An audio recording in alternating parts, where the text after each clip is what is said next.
하나님 아버지와 우리 주 예수 그리스도로부터 오는 은혜와 평강이 이 자리에 계신 여러분과 함께 하시길 주님의 이름으로 축원합니다.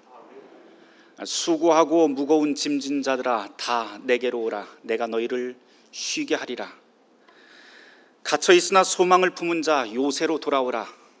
내가 갑절로 갚아주리라. 오늘 교회력 복음서와 구약의 말씀이지요. 요즘처럼 이 말씀이 절실하게 필요한 때도 없는 것 같습니다. 몇 달 전만 해도 상상하지 못했던 새로운 상황에 우린 모두 좋든 싫든 적응하면서 살고 있습니다. 회사, 학교, 가정, 일상 모두 사람을 만나지 않아야 되고 만나더라도 얼굴을 보여주지 않아야만 미덕이라고 그렇게 말을 합니다. 이런 상황으로 아무도 예상하지 못했던 탓에 매번 그때그때 상상력을 발휘하면서 우리의 이런 상황들을 즉흥적으로 모면하고는 있지만 이런 식의 삶이라고 하는 것은 대단한 스트레스이고 수고로움의 연속인 것은 틀림없습니다. 우리가 몇 달 만에 정말 주일 현장 예배를 이렇게 다시 재개를 했지만 그렇다고 해서 불안이 완전히 종식된 것도 아닙니다. 이런 우리에게 주어진 오늘 교회력 복음서 말씀은 소망 가운데 주님을 찾아 나선 모든 사람들에게 주님이 쉼을 주고 갚아주신다라고 하는 말씀입니다. 참으로 복된 약속이지요. 오늘 이 말씀이 불안한 우리에게 용기를 주겠다는 말씀으로 저에게는 읽힙니다. 그런데 문제는 주님께서 제공하겠다고 약속하신 이 쉼과 용기가 도대체 어디에서 어떻게 우리가 얻을 수 있는가 하는 문제입니다. 오늘 복음서 말씀이 바로 이것을 다룹니다. 오늘 복음서 말씀이 시작하는 마태복음 11장 말씀을 2절부터 이렇게 쭉 읽어 나가다 보면 거기에서는 세례 요한의 죽음의 소식부터 들립니다. 그런 다음에 15절 말씀에 주님께서 이런 말씀을 하시죠. 귀 있는 자는 들으라 라고 하는 말씀으로 시작해서 아이들이 장터에서 노는 이야기가 비유로 들려집니다. 피리를 불어도 춤추지 않고 슬피 울어도 가슴을 치지 않는 그 세대를 주님께서는 비유를 해주시죠. 여기에서 피리를 부는 것은 혼인잔치인데 예수님의 사역을 말하고 또 슬피 운다라고 하는 것은 세례 요한을 뜻하면서 장례식을 뜻하는 이야기입니다.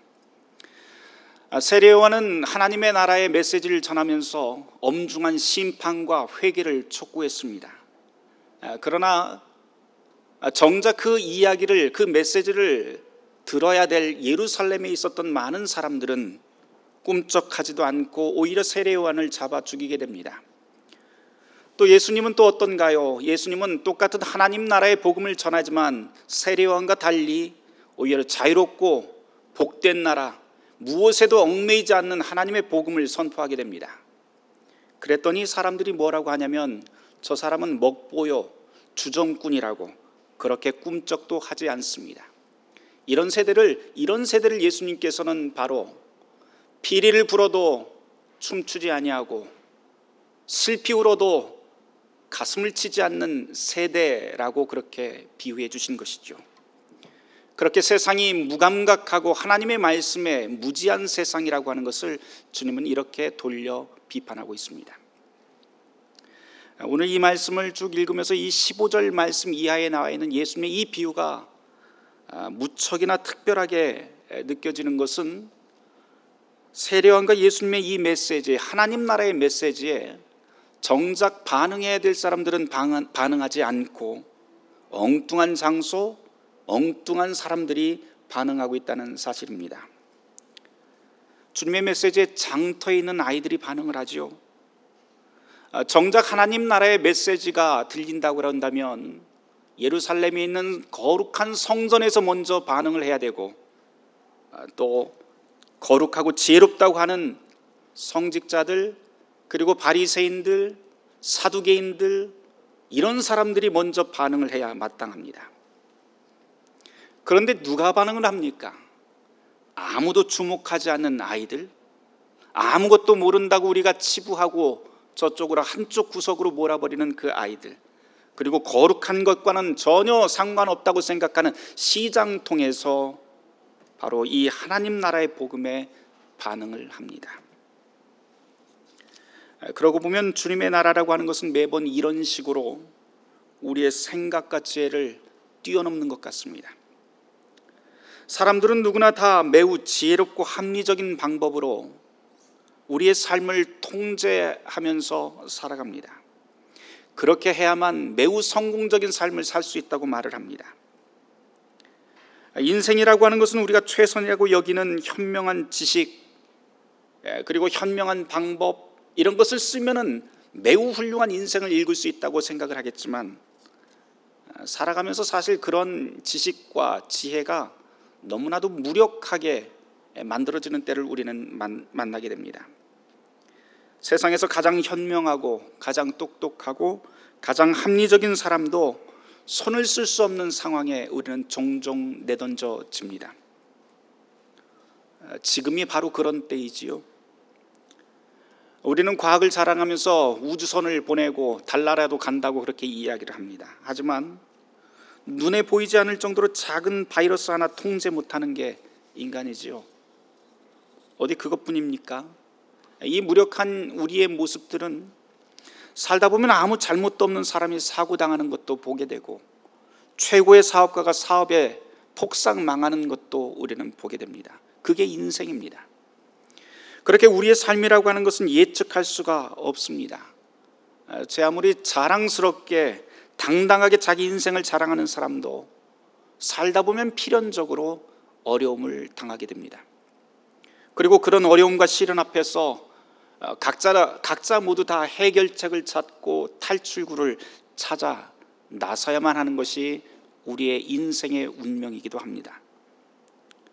그런데 자기 힘으로 해결할 수 없다는 것이 확실해질 때, 그때부터 우리는 우리의 문제가 도대체 어디 있는지 우리의 안부터 들여보기 시작하고, 주변 사람과 대화하고, 또한 진정한 위로와 도움이 어디에서 오는지 그때부터 우리는 정말 찾아야 될 곳들을 찾기 시작합니다. 그러면서 꼭 듣고 싶은 말이 있죠. 수고해서 힘들지? 내가 도와줄게. 이런 말은 누구나 다 듣고 싶어 합니다. 이런 말을 들을 때 우리는 용기가 생기지요. 그런데 여러분, 이런 말을 너무 쉽게 하거나 너무 자주 하는 사람은 조심해야 됩니다. 우리는 다 잘 알죠. 종종 이런 말은 사기꾼들이 우리의 영혼을 파먹는 갈고리가 되기 쉽기 때문입니다. 수고해서 힘들지? 도와줄게. 사실은 이 말보다도 더 중요한 게 하나가 더 있는데, 그것은 이 말을 하는 사람이 도대체 누구인가라고 하는 겁니다. 믿음이라고 하는 것은 단순히 말에서 나오는 것이 아니라 바로 그 말을 하고 있는 그 대상이 도대체 누구인가라고 하는데 달려있기 때문입니다. 오늘 복음서 말씀에서 예수님은 우리에게 오라, 내가 너희를 쉬게 하겠다라고 하는 복된 약속을 하시면서 우선 제일 먼저 무엇을 말씀을 하시냐면, 천지의 주제이신 하늘 아버지와 예수님 자신이 얼마나 강력하게 연결되어 있는지 이것부터 말씀해 주시지요. 그리고는 세상의 지혜롭고 현명한 자들도 다 모르고 있는 비밀을 바로 그의 아들에게 하나님께서 주셨다라고 하는 것을 우리에게 가르쳐 줍니다. 이 말씀을 가만히 생각을 해본다면 이런 말이 될 것 같아요. 하나님을 알고 싶다면, 정말 하나님을 알고 싶다면, 인생의 비밀을 알고 싶다면 바로 예수 그리스도를 통해야만 가능하다라고 하는 말로 들립니다. 그리고는 예수님께서는 이 끈끈한 관계를 말씀하시면서 또 하나의 비밀을 또 설명을 해주시는데요. 하나님은 어떻게 알 것인가 라고 하는 겁니다. 그것은 단순히 우리가 글로 또는 책으로, 머리로, 지식으로 아는 것이 아니라 하나님과 닮은 그분의 아들의 품성을 통해서 알 수 있다고 가르쳐 주지요.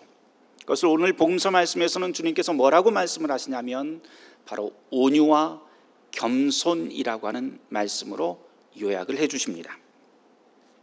온유와 겸손, 그것을 통해서 하나님을 알 수 있다라고 하는 겁니다. 그런데 여러분, 온유, 겸손, 이 단어는 사실 오늘 우리가 살아가는 이 시대에는 별로 그다지 인기 있는 단어가 아니지요. 인기 없는 단어입니다. 늘 우리는 성공하고 살아남기 위해서는 자기 자신을 포장해야 되고 자랑해야 되고 남 위에 올라서는 법을 배워야 된다고 그렇게 가르칩니다. 자기를 낮추고 드러내 보이지 않고 남의 밑에 있는 사람들은 늘상 바보 취급받기 일쑤입니다. 하지만 주님은 오히려 거꾸로 가라고 합니다. 겸손해야 된다, 온유해야 된다라고 말입니다. 주님께서 지금 우리에게 가르쳐 주신 이 겸손 그리고 온유라고 하는 것은 무언가 좀 다른 것 같아요. 겸손이라고 하는 것은 주님이 보여주신 그 겸손의 삶을 보면 언제나 주님은 삶에 지치고 무너진 사람들을 가까이 기꺼이 받아들이며 존중하는 모습을 그분의 삶을 통해서 보여주십니다. 그리고 이것을 통해서 하나님을 알 수 있다고 말씀합니다. 겸손이 무엇인가요? 겸손은 비워내는 것이죠. 비워내는 것인데, 그러고 보면 이 겸손이라고 하는 말과 주님이 우리에게 보여주신 그분의 하나님의 품성을 가만 생각을 해보면 이런 이야기도 가능할 것 같아요. 우리가 겸손해야 된다 하는 것은 자기에게 주어진, 우리에게 주어진 인생의 삶을 수용할 줄 알아야 된다라고 하는 말이 첫 번째 핵심적인 주제가 될 것 같고, 두 번째로는 나 혼자 사는 것이 아니라 우리는 조각처럼 함께 더불어 사는 것이다 라고 하는 것을 보여주는 말씀으로 들립니다. 자신에게 주어진 인생을 수용하고 나 혼자 사는 게 아니라 더불어 사는 삶을 인정하면서 사는 태도, 그것이 바로 주님이 우리에게 가르쳐 주신 겸손, 온유인 것이죠. 그러기 위해서 우리가 제일 먼저 해야 될 것은 특별한 게 아닌 것 같아요. 우선 우리의 생명이 정말 나약하고 취약하다라고 하는 것부터 우리가 인정하면서 살아야 될 것 같습니다. 나이 들면 주름도 생기고 병도 들고 죽게 됩니다. 우리 다 알고 있는 사실이잖아요. 이 사실, 아주 기본적인 사실부터 우리가 넉넉하게 받아들이고 살아야 될 것 같습니다.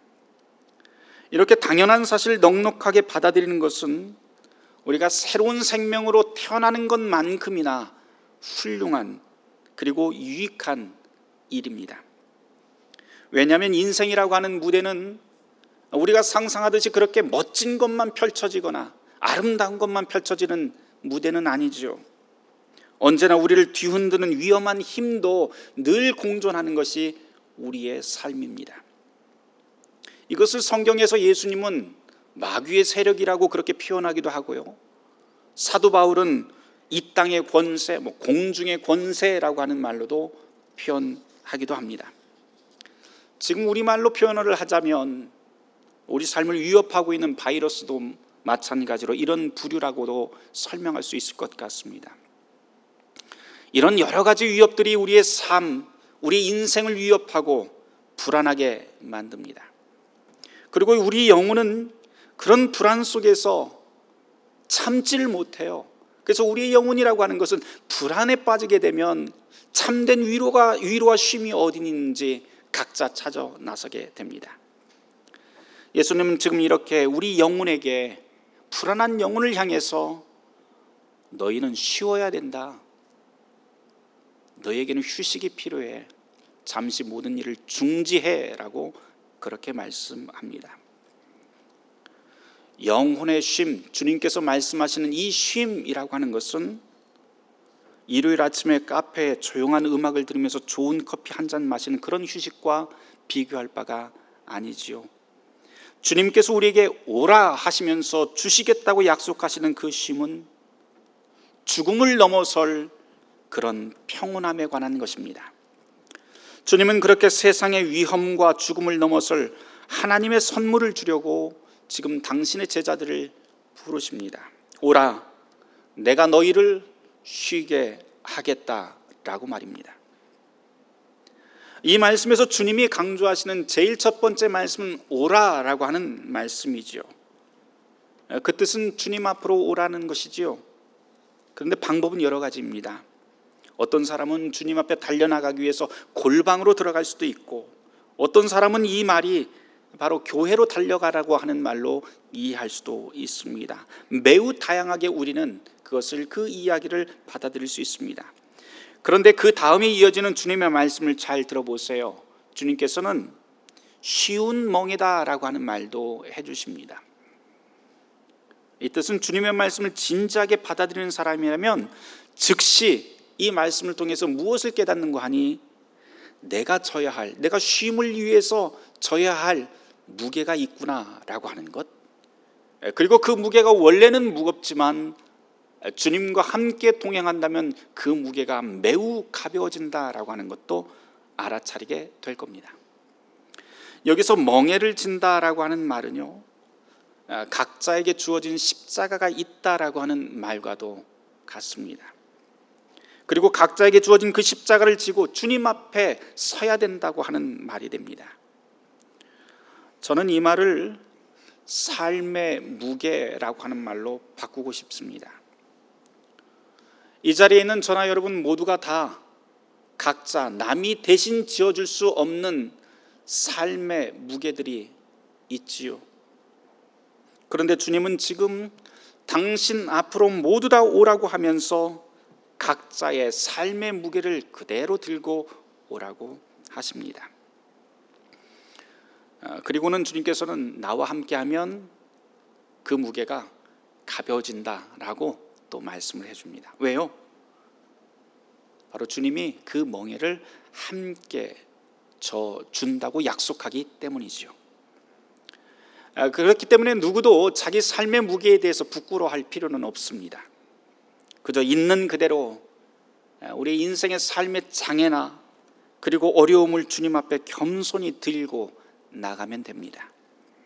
그것이 새로운 삶을 향한 우리의 선한 첫걸음이 됩니다. 홀로 있는 그리스도인은 그리스도인이 아니다라고 이야기했던 초대 교부였던 터툴리안의 말대로, 우리가 그리스도를 믿는다는 것은 주님이 우리와 동행한다고 하는 그 사실뿐만 아니라 주님을 믿는 성도들이 함께 넉넉히 서로 기대어 살 수 있다라고 하는 말이기도 합니다. 우리는 혼자 있는 것이 아닙니다. 그리스도인은 함께 살아가는 것이지요. 제가 끝으로 하나만 더 말씀드리고 오늘 설교를 마치려고 합니다. 오늘 주보를 여러분들이 보시면 거기 헌금 목록에 처음 보는 헌금 목록 하나가 보일 겁니다. 거기 보면 공동금고라고 하는 낯선 목록이 하나 보일 텐데요. 이게 좀 역사적으로 좀 제가 여러분에게 소개를 해야 될 것 같아요.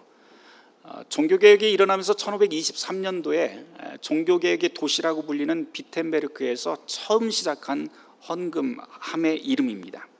원래 공동금고라고 하는 것은 모양새가 요만한 쌀뒤주처럼 생겼어요. 그런데 옛날에 쌀뒤주가 있었잖아요. 쌀을 넣어놓는 뒤주가 있었는데, 이 금고함이 참 특별한 것은 열쇠가 3개가 꼽혀 있어요. 자물쇠가 3개가 있어서 하나만 가지고는 이게 열리질 않습니다.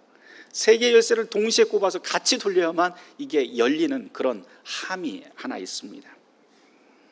매우 특이한 형식의 자물쇠 헌금함인데요. 그런데 이 헌금함에 모이는 돈은 사용처가 분명하게 정해져 있었다고 그래요. 뭐냐면 가장 먼저 해야 될 일이 비텐베르크에서, 그러니까 그 헌금함이 있었던 그 지역의 사람들 가운데 재난을 당해서 긴급히 구호가 필요한 사람들을 위해서 제일 먼저 쓰이는 것이 바로 이 헌금함의 용도입니다. 두 번째로, 홀로 되어서 남편이 사별을 했다든지 남편이 전쟁에 나가서 죽었다든지 했을 때 홀로 된 여인이 살림을 꾸릴 경제력이 없잖아요. 자식들은 없고. 그럴 경우에 무조건 그것을 열어서 도와줘야 된다라고 하는 것이 이 헌금함이 가지고 있던 두 번째 순위입니다. 그 다음에 세 번째로, 은퇴해서 급여를 받지 못하는 사제들 또는 목회자와 그 가족들을 위해서 사용된다라고 하는 것이 이것의 목록입니다. 그 다음이 또 학교를 위해서 돈을 써야 된다라고 하는 것이 바로 이 공동금고가 가지고 있었던 헌금의 순위입니다. 헌금 사용자의 순위인데요. 그런데 매우 흥미로운 사실은 이 교회 금고에 들어가야 할 이 세 개의 자물쇠가 한 사람이 다 갖고 있는 게 아니라고 하는 사실입니다. 누구 가지고 있냐면 목회자 대표 한 명 하나, 그 다음에 평신도 대표 하나, 그 다음에 교회와 상관없는 시의회 대표가 하나를 갖고 있습니다. 그러다가 이 세 사람이 모여서 정말 긴급히 어디에 구호해야 되거나 하는 일이 생긴다면 언제든지 함께 열쇠를 꼽아서 같이 돌려서 그 안에 있었던 헌금을 사용할 수 있게 만든 것이 바로 공동금고라고 하는 겁니다. 나중에 이 공동금고는요, 지금 독일의 복지정책이, 우리나라는 다 관주도형의 복지정책이지만 독일 같은 경우에는 관주도가 아니고 민간주도형의 복지 형태를 띠고 있습니다. 그 중에서 가장 중요한 게 종교시설이 가지고 그 복지를 다 책임을 지는데요, 개신교에서는 디아코니아라고 하는 기관과 그리고 가톨릭에서는 까리타스라고 하는 기관 두 개가 전국에 있는 모든 소외계층들 그리고 모든 복지정책을 다 수행을 하게 됩니다. 바로 그 기원이 바로 이 1523년도에 공동금고라고 하는 것입니다. 이 공동금고라고 하는 것은 그 유래가 우리는 혼자 사는 것이 아닙니다 라고 하는 그러한 정신에서 나온 것이죠. 얼마 전에 한 교인이 저를 찾아와서 우리 교회에서 이런 일을 위해서 사용해 달라면서 헌금을 하고 그리고 함께 기도를 했습니다. 저는 이런 일이 이 코로나 상황에 우리 교회에서 일어나는 걸 정말 하나님께 감사드릴 수밖에 없습니다. 왜냐하면 이렇게 함께 서로가 더불어 살기 위해서, 서로가 서로를 돕기 위해서 하는 이런 일들은 외톨박이로 사는 그 영혼에게서는 절대 일어날 수 없는 일이기 때문입니다. 분명히 이런 일은 믿음 안에서 서로의 삶을 인정하고 위로하고 더불어 산다고 하는 이 온유와 겸손의 태도에서만 나올 수 있는 감사의 열매가 분명합니다. 교회라고 하는 곳은 바로 이런 곳 아닐까요? 사랑하는 성도 여러분, 바라기는 우리 모두 믿음 안에서 어려운 시기지만 서로 다독이면서 살아가는 온유와 겸손의 복이 저와 여러분에게 가득하길 주님의 이름으로 축원합니다. 모든 지각에 뛰어난 하나님의 평강이 그리스도 예수 안에서 너의 마음과 생각을 지키시리라. 아멘.